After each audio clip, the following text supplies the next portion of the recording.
Hello YouTube! My name's John, and today I'm playing Wizard Wars, which is a mod for Half-Life. Wizard Wars is quite literally the fantasy version of Team Fortress. It's a multiplayer mod, it has 9 different classes, all directly inspired by the classes from Team Fortress, or really, more so, Team Fortress Classic for Half-Life. So yeah, I figured I'd do a little overview of this mod, because I always loved this mod. I used to play it a lot when it first came out back in 2002, or maybe it was like 2003, but it looked very different back then. This is actually version 1.3, which came out in 2009, and fun fact, it was actually, this version is kind of a revival project version of the mod, because I believe the mod stopped development kind of just sometime in the mid-2000s, and this one guy just really loved this mod and was trying to bring it back to life, but unfortunately it didn't really seem to go anywhere. The community for it now is practically non-existent, but so you're not going to find any servers for it, at least, you know, unless you just decide to make one.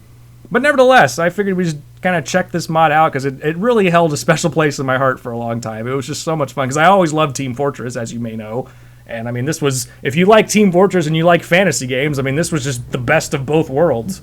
So let's just go ahead and hop into a little, you know, custom map. And look at this, they even have the 2-fort map. So let's just go ahead and use this as our little demonstration map here. So here we go. Look at this, it even looks just exactly like it. So just like Team Fortress, there are 2 teams, the red team and the blue team. This being 2-fort, it's a capture the flag map, although in this game it's capture the Grail, as in the Holy Grail, you know, as in Monty Python and other such things. Let's just go ahead and be the blue wizards. So as I said, there are 9 different classes, and as I said, they are all directly inspired by Team Fortress. As you can see, there's a variety of different ones you can choose from. So we have the Zephyrist, who's essentially the scout, the Tempest, who's the sniper, Pyromancer, who's the soldier, Necromancer, who is not quite the demo man, but he's a heavy damage dealer, but we'll get more into him later. Cleric, as you can probably imagine, is the healer. Geomancer is the heavy weapons guy. Dragoner is the pyro. Frost Mage has a lot of elements from the spy, and then the Sylvanist, who is essentially a engineer. So just like Team Fortress, the characters have a set of weapons, as you probably would guess. There's grenades, although in this game they call them satchels, and each character has their own unique type of satchel. There's also things called magic seals, but we'll get into all that. Let me just go ahead and pick a class and I can kind of just show you around here. We'll start with the Zephyrist. So here we are. We're just kind of in our spawning area. Instead of backpacks, we have these books of spells, I guess you could say. You'll notice on the left-hand side we have our magic pool, or I'm sorry, the health pool. The magic pool is on the right-hand side, the blue ball. Red ball is health, blue ball is mana, which is basically just your ammo. You'll also see on the right-hand side a helmet, which is your armor. Those 4 dots on the left are your grenades, or your satchels, as I said in this game. Anyway, let's just kind of go through the basics of what every wizard in this game has. Every wizard, of course, has a melee weapon, and they each look different. In the original version of the game, they all looked the same, but just had different colors. In fact, back then, they had completely different names, very basic names, like Air Mage, Fire Mage, Lightning Mage, Death Mage, Life Mage, things like that. But now they've given them a little bit more creative names, and their staffs look different, which I think is pretty cool. Staves, if you will. Anyway, so all characters start with a melee weapon. A lot of characters start with this weapon, the the mana bolt, I guess it's called. It used to be called magic missile. It's just a very basic attack, projectile attack, obviously. Does decent damage. So a lot of the classes have that. Of course, as I mentioned, every class has a grenade. In the Zephyrist's case, it creates these little tornadoes that actually flings people around. The whole point of the Zephyrist, as I mentioned, he's kind of like the scout, but one of his trademarks is just kind of, I would hate to call it splash damage, but I mean, you know, it's basically just, he bounces people around with his spells and attacks. So like, for example, take this thing, for example. Notice he's creating these weird explosions, right? Well, that's actually creating these big gusts of air, so check this out. And actually you can even rocket jump with that, so to speak. So that's kind of a thing. Anyway, so every class has satchels. Every class usually also has a shield spell, armor spell, I guess. Honestly, I'm not quite sure what this does. I always thought it's supposed to regenerate your armor pool on the bottom right, but it doesn't seem to do that. I honestly don't know what this spell does. This was kind of a recent addition with this version of the game, as far as I understand. Also in this version of the game, every class has what's called a magical seal. As you can see here, if you look on the text over there, it's a magic seal. Blast allies up at 800 velocity and blast enemies away at 800 velocity. So every character can create these things, so I have it selected here. What you do, actually for this character, let's go outside for this. If I can just get over the thing, there we go. So in order to create a seal, it's kind of like the engineer where you have to hold still to build something. So right now I can't move, but I'm creating this magical seal, as you can see here. It takes about 8 seconds to come out. And there we go. So our magical seal is ready. Now in this case, for the Zephyrus, the magical seal actually propels you upwards. You feel a gust of wind from beneath you. You had better watch where you land. So yeah, again, he's all about kind of bouncing around, which kind of makes sense. If you ever played Team Fortress Classic competitively, or at least just played it a lot back in the day, you no doubt remember that the medic and the scout could do what was called conch jumping, which is basically using a concussive grenade and just flinging themselves across the map, particularly on this map. So they designed the Zephyrus kind of around that sort of concept. He can do stuff like that. He can use this spell to rocket jump or fling enemies around. And also you'll notice, I don't know if you can notice, but he has really good air control. Notice that he's just able to really control himself very well in the air. Because he's supposed to be the air mage, basically. But perhaps his signature move is flight. As you can see, I have this ability selected. And now I can just fly. I can just fly wherever the hell I want. I can just fly all the way over to the enemy base if I want to. And then you just deselect it to disable it. So, he doesn't have very much in terms of, you know, attacking. He can push people away from him. But he's a scout, basically, so he moves really fast, and his whole point, at least in this map, is to, you know, just like the scout in Team Fortress, he's really good at taking objectives. Let's just go ahead and grab the red flag, or red Grail. You have the enemy Grail. They even had the announcer say Grail somehow. I don't even know how the hell they did that. But anyway, so yeah, he's just your basic scout. Let me see if I can actually just... I'm just gonna fly out of here. That's what I'm gonna do. Somehow, I mean, it seems kind of cheap that you can fly with the flag, and oh god, I ran out of mana. Okay. Let's use our seal. If I can. There we go. Boom. You capture the enemy Grail. So, the thing about seals, by the way, you can move them. They're not permanent. I mean, you can just kind of... You can always, if I wanted to put one, let's say I wanted to put a little thing at the enemy base instead. We are moving the seal. It doesn't take nearly as long to move. There we go. So now our teammates could actually jump up there if they wanted to. So hopefully you get an understanding of the basics, you know. We have grenades, except they're satchels, we have magical seals, and we have attacks. Alright, let's move on to a different class. Let's go over to the Tempest. The Tempest is basically the sniper of the game. Let's see, he has his basic melee staff, looks like a trident. He has this ability. So if you remember in Team Fortress, the sniper didn't have very many weapons. He basically had a machine gun and a sniper rifle, and that's really it. So he has this kind of short-range weapon to defend himself, this lightning zap.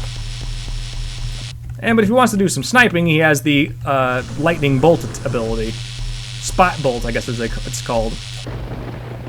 You'll notice on the left-hand side, he's like counting his charges here. 1, 2, so you can charge it up to 4. And then you can zoom in with your special ability button. And you can just snipe people with bolts of lightning. How fucking awesome is that? Lots of fun. So if you like playing a sniper, this is probably a pretty no-brainer for you. As far as satchels,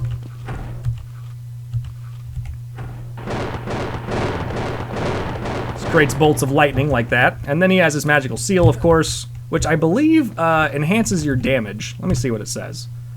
Magic seal gives a super damage for 10 seconds for allies, does 200 shock damage to nearby enemies, 40% chance of missing. Wow, that's pretty interesting. The lightning satchel does up to 345 shock damage. That's pretty nice.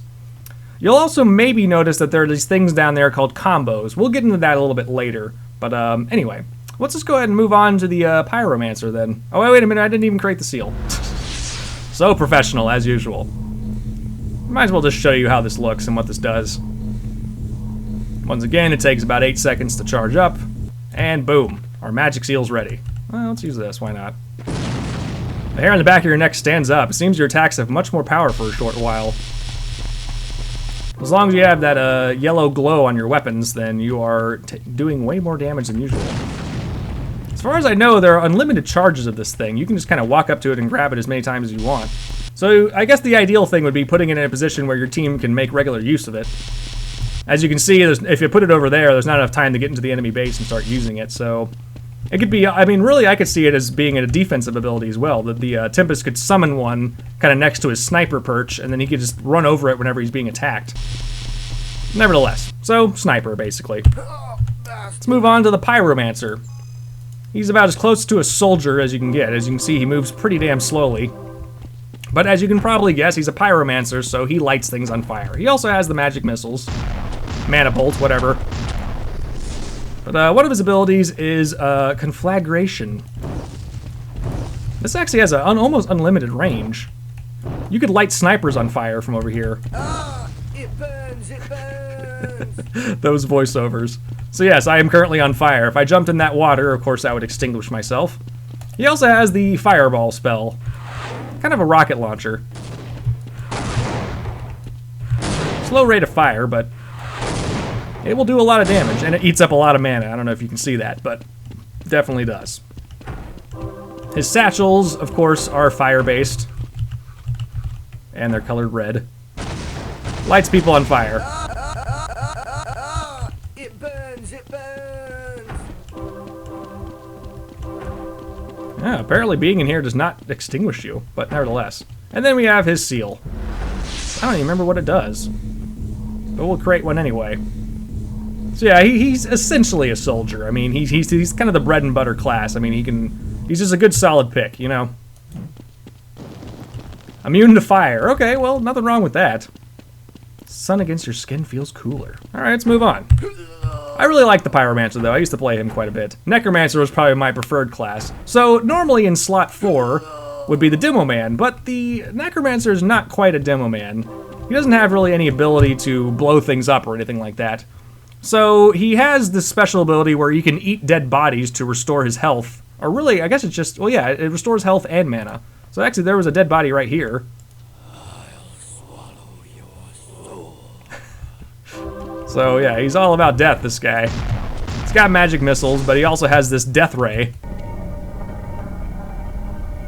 This actually will not only damage enemies, but give you health back, which is always pretty nice. It's got a pretty damn long range, too. All the way over here. I mean, pretty damn far. Nevertheless, he also can fling skulls at people.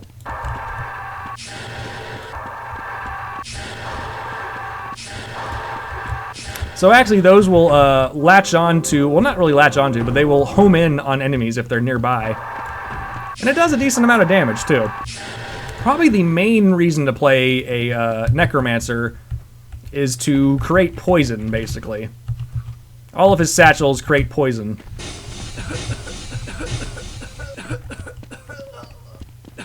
It's just like the disease in Team Fortress where, like, you know how medics could spread around disease? It's essentially that.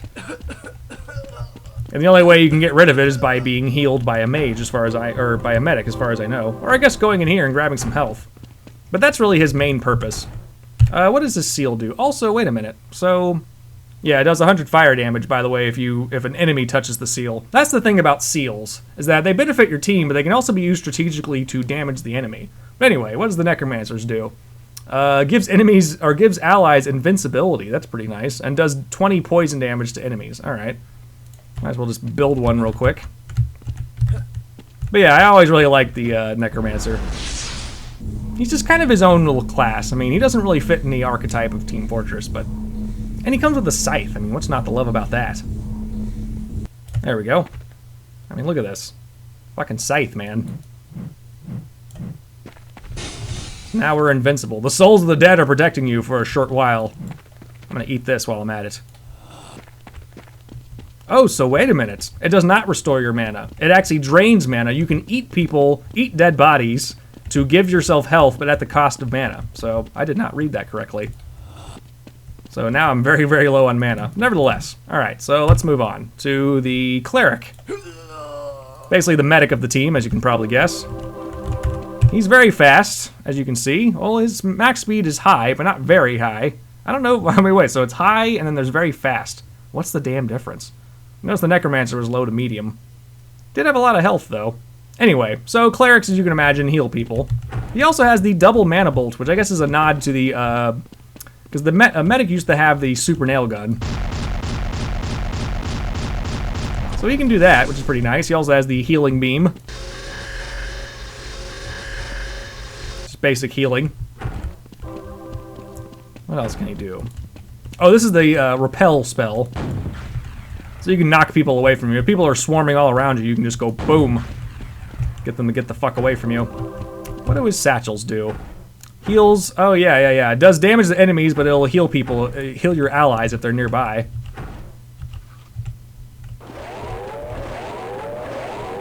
Always nice. And I can only imagine his magical seal does something along those lines. Heals 20 damage and cures ailments of allies, including poison and fire damage, things of that nature. Does 10 damage to enemies and blinds them, which is kind of interesting. Wait, there's some more here. Oh, combos, of course. We'll get to combos later, but what the hell, let's go ahead and make one. Magical seal, please. That's not the magical seal. So yeah, he's just your basic healer. I mean, you know. Always need a healer in these kind of games. And there we go. Of course, I don't know if I can heal myself with this. But that's basically what it does. Just, that's the cut and dry of it. Let's move on to the Geomancer. He's one of my favorites as well. He's the heavy weapons guy, basically. So the Geomancer has, let's see. He's got the Earthquake Satchel that does AoE damage, which is always nice. He can turn himself into a bear, which is always fucking awesome. In fact, hold on. Let's go ahead and start showing stuff off here. So one of his spells is Pebble Blast. It's basically a shotgun shot. He also can throw boulders at people. So what's interesting about this is it's actually affected by gravity, so the way you throw it can change the damage. Especially if you get a good bounce on it like that. Well, where to go? Okay, there we go. But yeah, if you really get a good tumble going, then it'll actually do a lot of damage. It does more damage the more it bounces, apparently. So yeah, you can fling rocks at people. What's not to love about that? You can also throw falcons at people, believe it or not. Those also home in on enemies and attack them. But perhaps his best ability, of course, is the ability to turn into a bear. So while you're a bear, you have way more health, but you're slowly draining mana while you're in bear form. But you just attack people. And you can do pretty much instantaneous death damage, kind of like instantaneously lethal damage. So being a bear is pretty nice. You can also just swap out if you ever need to. Very powerful stuff. Let's build a seal. I wonder if I have enough magic for this. I might not. Maybe just barely. Nice. All right. What does this one do? I don't even remember. It restores 50 armor to allies. Okay, it's not bad. Sinks enemies into the ground. That's kind of cool. Oh, and yeah, and then we have the Earthquake Satchels, of course.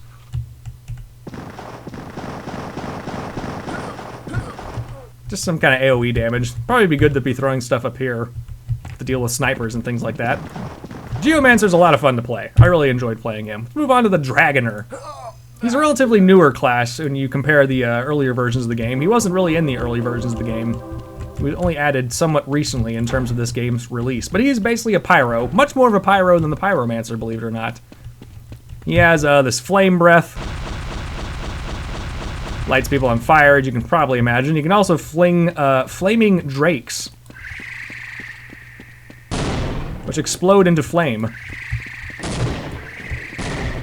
He also has the dual magic bolts. Pretty fun class to play, actually. What does his, let's see here. The Dragon Skull. Oh yeah, so this is very similar to the nail grenade that the soldier had, actually, back in the day.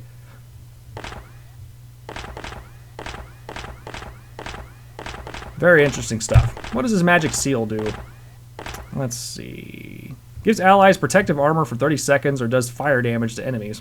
You can also raise the... Oh, he does raise dead with Necromancer. That's right. That's one of his combo abilities. We'll get to that later. I promise. We will get to that. I mean, it's going to be weird showing it off. So normally, you know, you'd have multiple players in this game. And what you do in order to get a combo, you would actually pull out your melee weapon and you would smack them with it. And then the idea is, at least in later versions, both characters would get the combo spell. So, like, you know, if a Necromancer and a Dragoner walked up to each other and started smacking each other with the melee weapon, they would both get the Raise Dead combo. The Raise Dead spell, which basically creates a skeleton. But now, I have added resistance for a short while. I guess that just gives you super armor for a while. Not quite invincibility. Nevertheless. But I do think there's going to be a way I can show off those combo spells. Anyway, let's move on to the Frost Mage. Now, this staff is more reminiscent of what the staves used to look like way back in the day. It's very simple geometry, but nevertheless. So, the Ice Mage, he's supposed to be the spy, so he can do a lot of different things. So he can turn himself invisible. As long as you're not moving, you're completely invisible. If you're moving, you're partially invisible. But you can just hold still and nobody can see you. Kind of a nod to Team Fortress 2, honestly, which was already out by this point, by this version at least. But you can disable that like that, and then of course you can also, well, so I have to see an enemy, but if you look at an enemy, you can disguise yourself as them, just like the spy could in Team Fortress, so. But as far as his ice-related abilities, he has this. You can create a giant wave of icicles, which is kind of fucking cool, actually. No pun intended. He also has the Ice Ray. This actually can freeze people in place and encase them in ice, which makes them sitting ducks for whatever the hell you want to do with them. Quite a bit of fun there. He also has the magic spells, magic bolts. Good old usual stuff. What does his, oh, I love this guy's satchel. I hope it's the same. I think it is. So check this shit out. I really gotta, okay. So his satchels are probably the coolest ones in the whole game. I don't know what that skeleton's just sitting there like that for, but check this out. Oh, did they get rid of that? Oh, no. I don't know if they did or not. So, way back in the day, the Frost Mage could actually throw a satchel. Oh, yeah, so see, right there, it says freezes an enemy for 5 seconds. In an older version, the Frost Mage could throw the satchel, and then he would appear wherever the satchel landed. So, like, the moment the satchel went off, so to speak, he would just teleport there. So the Frost Mage could just throw himself all over the map. It was probably overpowered, so maybe that's why they got rid of it. But what does this magic seal do? Oh, it gives allies invisibility. That's pretty cool. Adds 10 seconds of frost to enemies or does 20 freeze damage. That's kind of cool. So yeah, so I guess they nerfed him a little bit. Well, fair enough. That was, I mean, it was a really awesome ability, but nevertheless. What the hell, let's create a seal. But man, that was so much fun. It wasn't even a satchel. Back then, it was like this blue orb. And yeah, it was just basically just called the teleportation orb, I believe. But anyway. So, obviously, oh, it does have an effect on me. So they only get partial invisibility. Of course, I can go fully invisible, but nevertheless. You stop being invisible when you attack. Anyway, let's move on to the Sylvanist. The engineer, basically. The nature-oriented guy. Doesn't have much in terms of weaponry. He can do this Thorn Blast, which is basically the same thing as the Pebble Blast. Like shotgun shot. He can also do magic missiles. But of course, his main benefit is building stuff. So, let me see. He can grow, so unlike Team Fortress, the engineer could only build 1 sentry gun, but in this game, this guy can build 2 sentry guns. Except they're not sentry guns, they are thorn plants. So you can see, we have ourselves a thorn plant. That is a level 1 thorn plant. Now, in order to, you know, get into level 2, just like a engineer would, you have to get more mana, walk up to it, and you can fertilize it. And now it's a level 2 thorn plant. But get this. I have 1 of these. Let's build another one. We can have 2 frickin' thorn plants. I honestly think that's a little overpowered. The fact that you can make 2 sentry guns at the same time. Now, I think I can fertilize both of them too. Yep. That is really overpowered. I mean, if you play Team Fortress 2, imagine an engineer that could build 2 level 2 sentry guns. That's insane. But let's destroy one of these. Let's harvest one of them. So harvesting actually reduces it down to a level. Let's harvest this one, though. All right, let's make a level 3. Because you can only have 1 level 3. I think that's fair. This one has these little weird pods on it that act as basically the rocket launcher. So, yeah. That is a super thorn plant, as you can see. But even cooler, something that the engineer couldn't quite do, this guy can grow beanstalks. Basically, it means you can generate a ladder. So check this out. Let's right here. There we go. Starting to show up. Out of room. All right, hit the ceiling. Check this out. Dink. And anybody on your team can use that. I even think the enemy can use that. So if you put one at a spot where, you know, that's really advantageous to your team, it might be advantageous to the enemy, so you gotta be careful. Now, in this case, of course, that's not quite true. But, yeah, you just grew a frickin' beanstalk. I mean, that's fucking crazy. Destroy the beanstalk. Your beanstalk has died. Now, magical seals. Oh, also, he has, what does he have for satchels? Kuckelburp satchel does 50 acid damage and creates acid burrs that will attach to enemies. That's crazy. I didn't even realize that. You can give allies mana, basically give them ammo. It's like building a dispenser, I guess. So building a magic seal is like building a dispenser. Might as well build one. All of this would be way more exciting if we could have players to play with. So what's funny is that this game comes with bots, but the bots don't seem to stick around.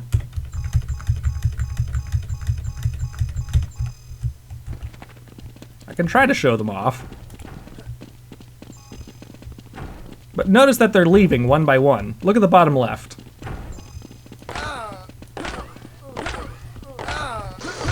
Oh shit! Wait, come here, you. Come back here. Ow. Oh, man, I got decked by a Geomancer. Good job, you know how to throw satchels. But see, they're all just leaving for no reason.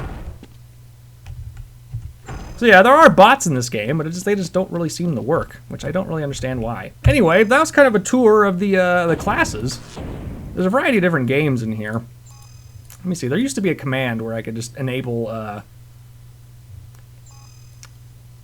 well, you know, honestly, I don't remember.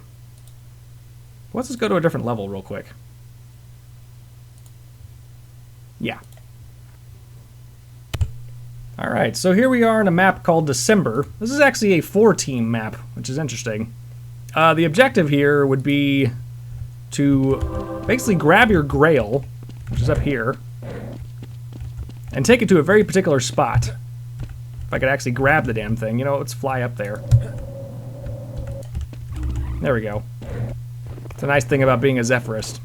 So I actually looked into it, I actually stopped recording and looked back into it, and unfortunately, there doesn't really seem to be a way I can show off the combo spells, which is very disappointing.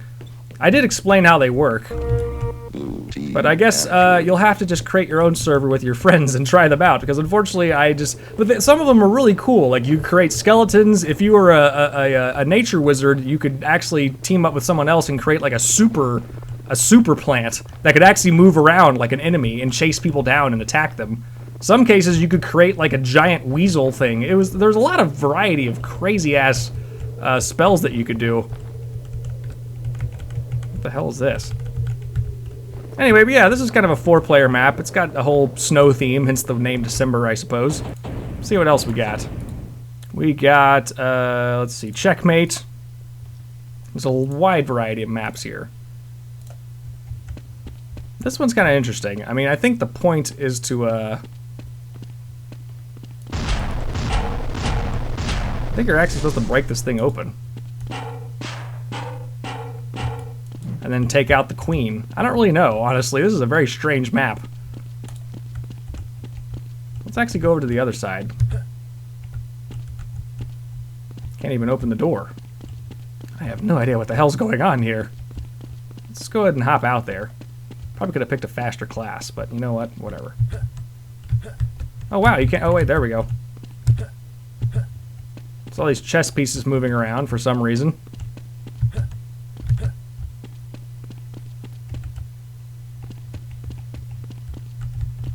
How the hell do we get inside, though? We have to break the door down? I mean, maybe so. I'm not even sure, to be honest. This is a very strange map. Let's check out another one. Let's see. Volcano. Ah, okay, so this is like, if you ever played the VIP maps on Team Fortress Classic, this is quite an interesting one. So the Archmage is the VIP, as you can see here. He doesn't have very much, but he does have health satchels, which is kind of nice. He has a basic spell and a melee weapon, and he has that armor spell, which again, I have no idea what it does. But this is one of those escort missions where, you know, you'd also be on the bodyguard side, where you could be a Pyromancer or any of these characters. Or you could be on the assassin side, where you can be a sniper, where you have to kill the Archmage with your sniping abilities. So, that's one of the maps. There's quite a few maps here. Anyway, I mean, there's quite more we could show off, but this video is already over 30 minutes long, so I guess I'll end it here. Wizard Wars was a cool mod, and I wish people still played it, because I'd actually be interested in playing a few matches here and there from time to time, but nevertheless, it's a little slice of Half-Life history for you. Anyway, thanks for watching. I hope you enjoyed this little brief overview of... brief, it's 30 minutes, but overview nevertheless of this mod. Don't forget to like and subscribe, and I'll see you on another video. Alright, later.